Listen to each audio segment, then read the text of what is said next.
pessoal, bem-vindo ao Enigmas. Eu sou Kátia Gaia. E eu, Cris de Pascoal. Está começando mais um programa aqui na TV Mundi, onde o normal é ser diferente. O normal é ser paranormal. E no programa de hoje abordaremos o tema do livro Guardião da Meia-Noite. E para falar sobre esse livro, estamos aqui recebendo o autor, que é uma sumidade em conhecimento, Rubens Saraceni. Bem, mas antes de falar com este nosso convidado especial, vamos para um rápido intervalo?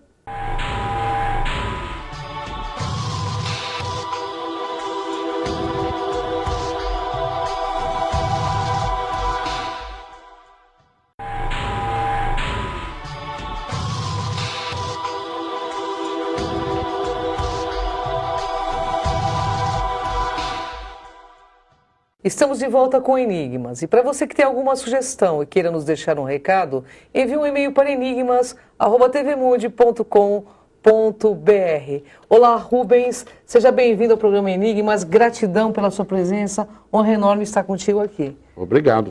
Rubens, o tema hoje é... Vamos falar dos best-sellers de Rubens Saraceni, que é uma sumidade que todo mundo já conhece. O Cavaleiro da Estrela Guia. Conta um pouco sobre este livro aqui, Rubens. Bom, primeiro quero agradecer pelo convite de vir aqui, essa oportunidade de falar com esse público vosso. É muita alegria para mim, tá? Eu agradeço também a Kátia pelo convite. Falar um pouco do Cavaleiro da Estrela Guia, o Cavaleiro da Estrela Guia. Esse livro foi o primeiro livro que eu psicografei. Ele foi o começo de toda uma obra que se estendeu por dezenas e dezenas de livros posteriormente, e escritos numa sequência, acabava um, vinha outro, acabava outro, vinha outro, sempre histórias diferentes, para comprovar que a psicografia é um dom, ela não é, Claro. Ela acontece na hora certa. E quando ela veio, eu já tinha 30 e poucos anos quando comecei. Olha que maravilha. Eu sei que o Guardião da Meia-Noite, gente, é um best-seller, né? Porque quem é que não leu Guardiões da Meia-Noite? Guardião da Meia-Noite, né? Eu, pelo menos, eu devorei ele em um dia e depois eu não conseguia dormir, Rubens, porque ele é assim, ele é perturbador, porque faz a gente entrar em contato com as nossas sombras, né? Exatamente.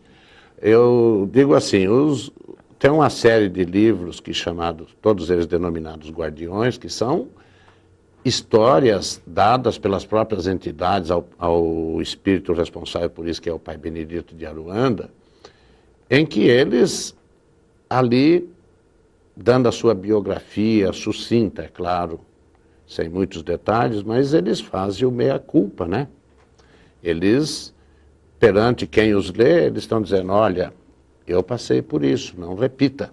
Com certeza. Porque isto poderá trazer para você também um karma muito difícil de ser superado, de ser transmutado. E o Guardião da Meia-Noite, ele é muito humano, é um personagem muito humano, ele é muito terra mesmo, é os erros que o ser humano comete a partir do desequilíbrio do seu emocional, quando a emoção toma o lugar da razão e dali em diante o ser é conduzido puramente pelo instinto, pela emoção, pelo seu negativismo íntimo, né? Pelas sombras. Pelas sombras. Quem são os guardiões dentro do seu conhecimento, Rubem? Olha, esse título Guardiões, o nome Guardião acompanha a humanidade, né?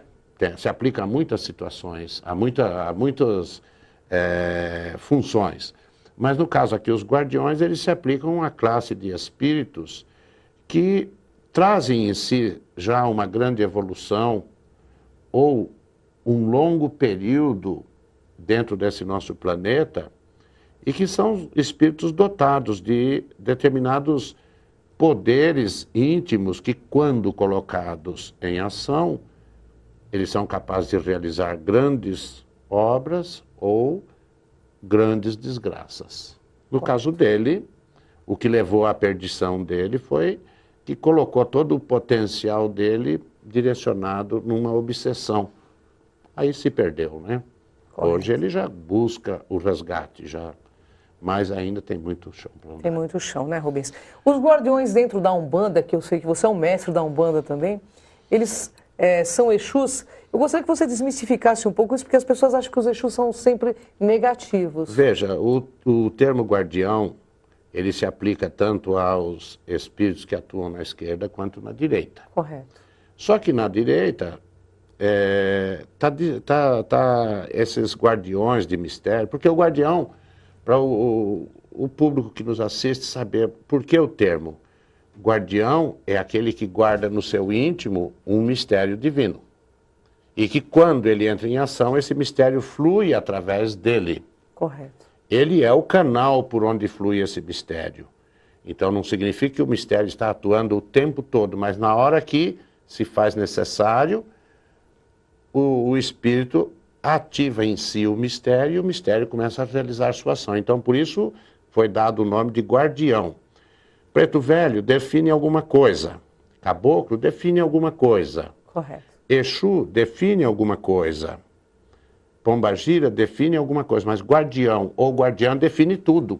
Correto. Porque ele tanto pode ser guardião de mistérios manifestados pelas linhas das esquerdas, quanto pode ser outro guardião de mistérios manifestados pela linha da direita.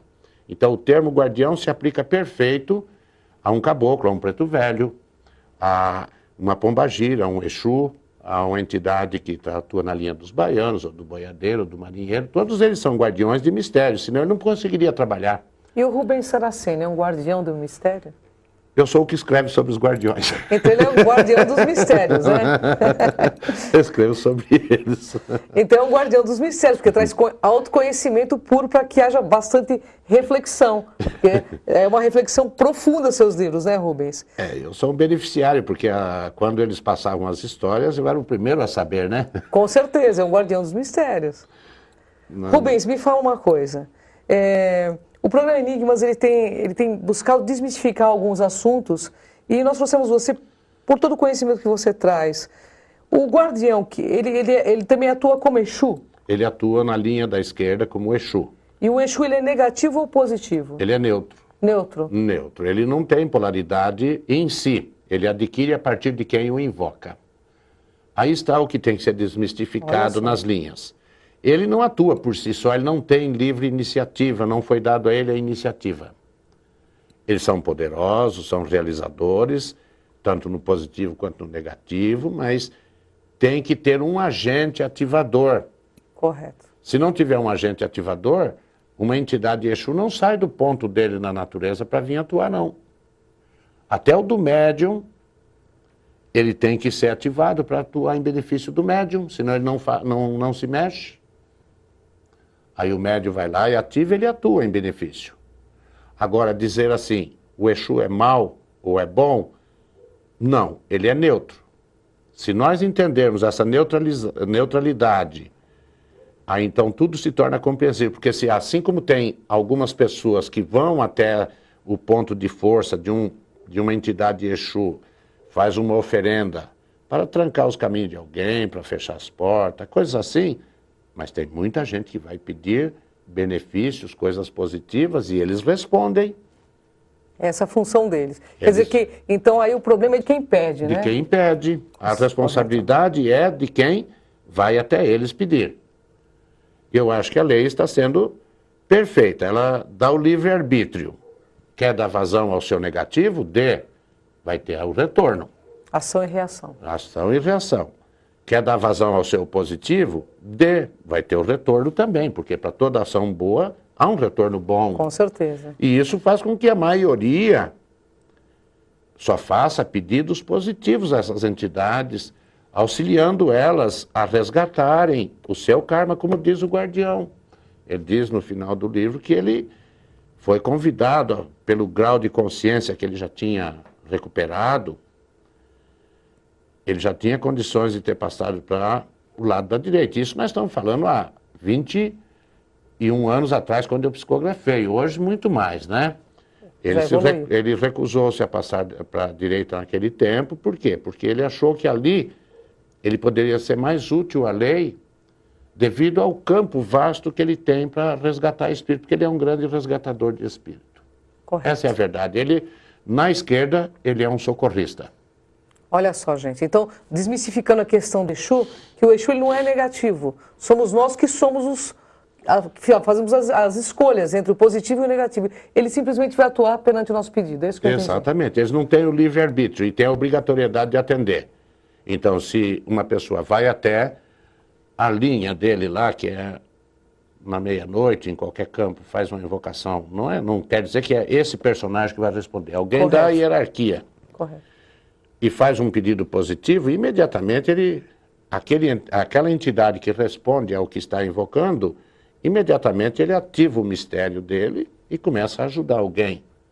Mas se daí a pouco vier alguém e fizer um pedido negativo, ele também vai ativar o mistério dele de forma negativa para travar a vida de alguém. Ele é ambíguo por causa disso. É discutível por causa disso. Tirando isto, é uma entidade de espírito igual a qualquer outro. Olha, gente, então, essa é a lei. O bem faz bem, o mal faz mal. E quando você pede, você tem que saber o que pede. Agora fique com o Kátia H e vamos para um rápido intervalo.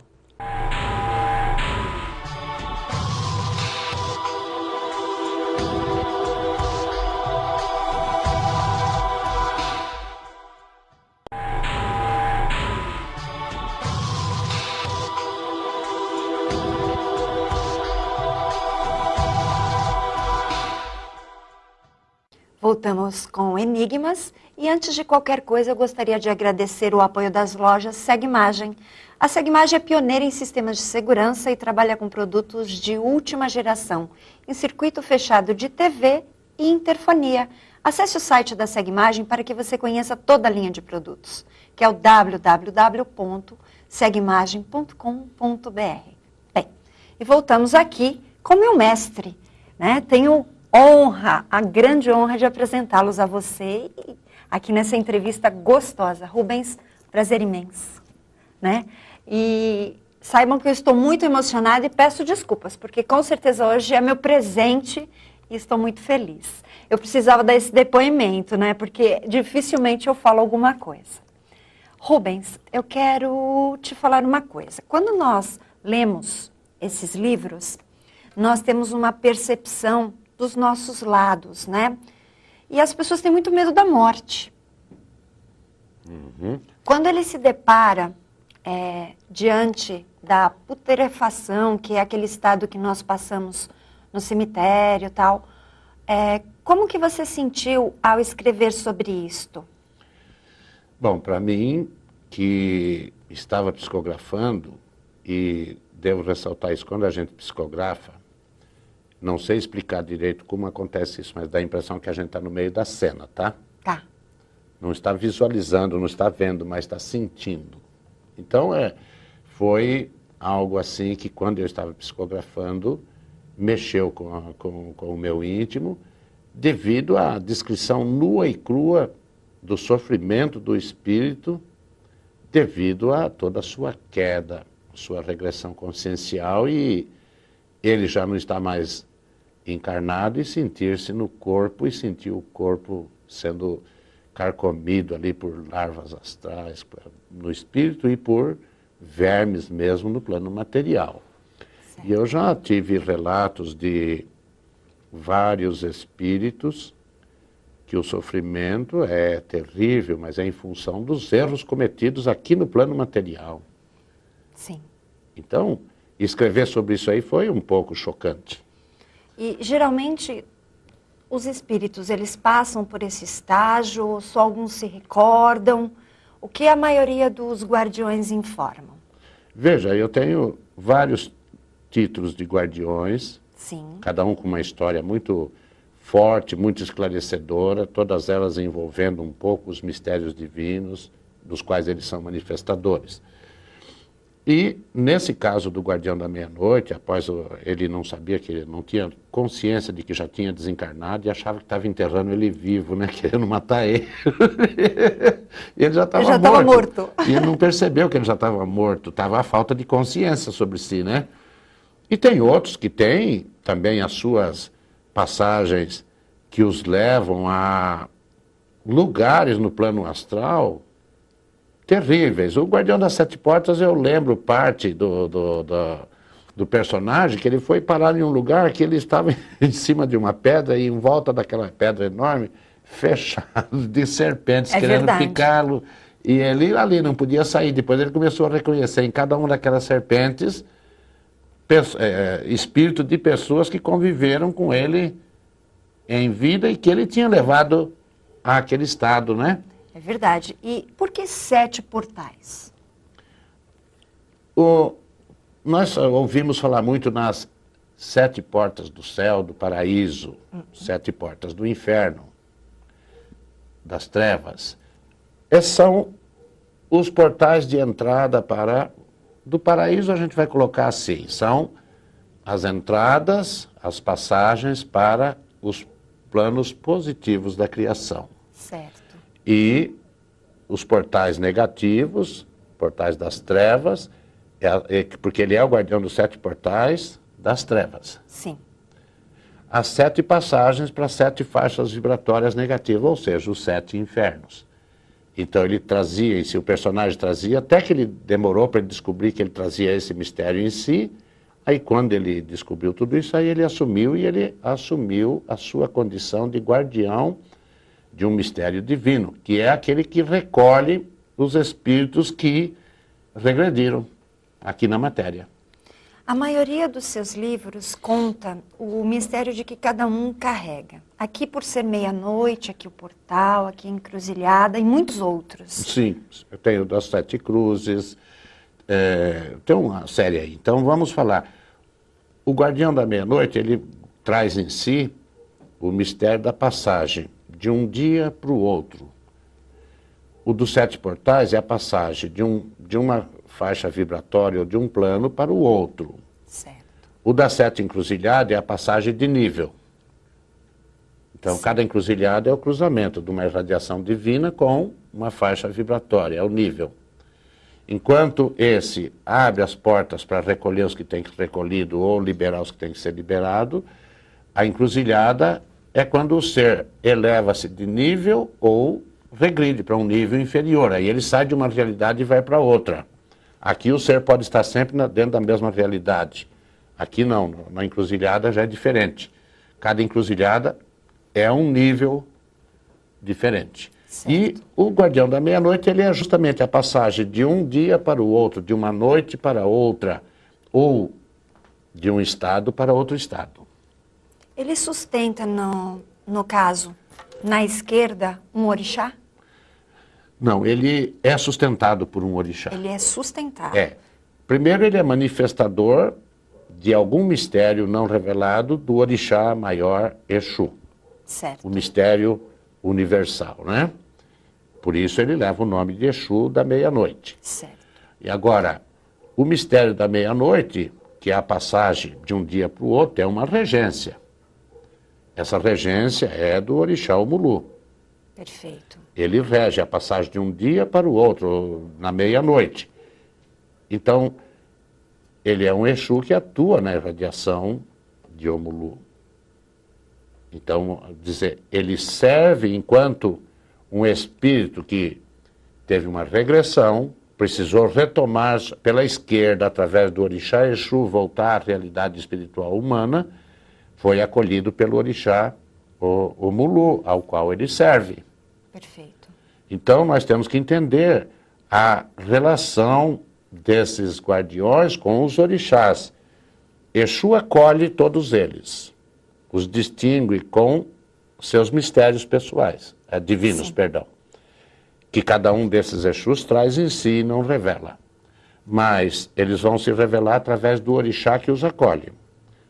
O orixá que os acolhe, então esse orixá é que distingue o Guardião da Meia-Noite, regido por Omulu. Guardião das 7 encruzilhadas, que é as passagens de níveis, o Baluaê. Guardião das 7 portas, dos 7 portais, também é por Obaluaê. Rubens, as pessoas acreditam que tudo é Exu, mas existem algumas questões ligadas a eguns, quiumbas, que não é a mesma coisa, Não. né? Sim. Isso nós temos que destacar. Exu é aquele que é graduado. Lei. Ele é graduado, ele traz impresso no seu espírito um símbolo. Ele é como que é um grau. Ele tem grau. Agora, o Egum, traduzindo o Egum para o português, é espírito, sem grau nenhum.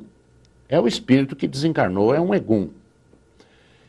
E existem espíritos que desencarnaram muito bem, seguem o seu caminho. Espíritos desencarnaram muito mal, voltam para os familiares pedir. É o típico caso explicado pela literatura espírita dos espíritos que vão até as suas famílias buscar ajuda. Esse é o Egum.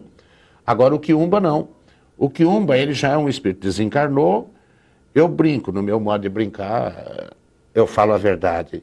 Já era sem vergonha aqui na matéria, já era oportunista, espertalhão, mentiroso e um monte de outras coisas na matéria, e tá cheio dessas pessoas aí. E quando ele desencarnou, ele passou por alguma situação, deu a volta por baixo, né? Lá não dá a volta por cima, dá a volta por baixo e retorna à tona. Aí ele mistifica.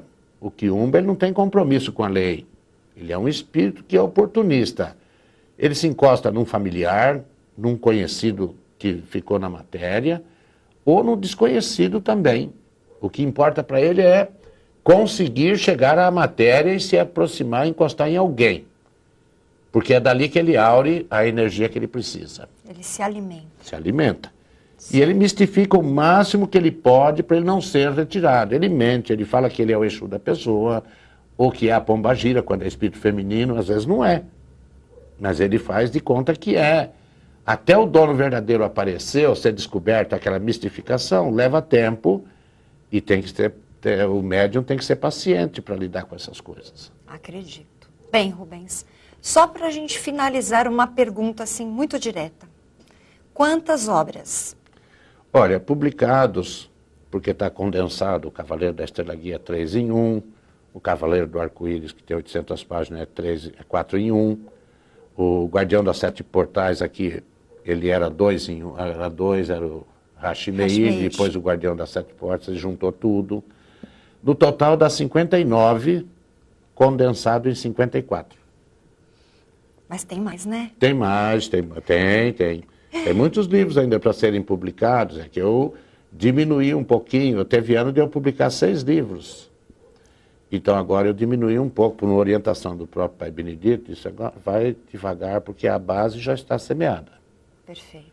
Essa base já está servindo para muita gente se esclarecer, ou esclarecer muitas situações que antes não tinha explicação. Agora os outros que vierem vão ser só complementares, mas já estão escritos já. Muito bom. Para as pessoas que querem conhecer o seu trabalho, por favor, o contato lá do colégio.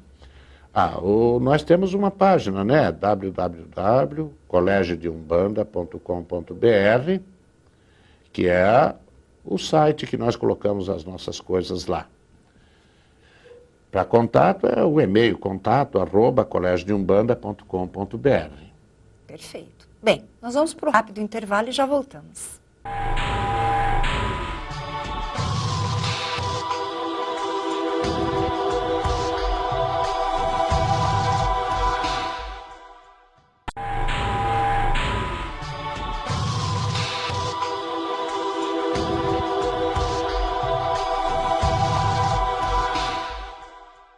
Estamos de volta com o programa Enigmas, mas infelizmente mesmo, nosso programa acabou.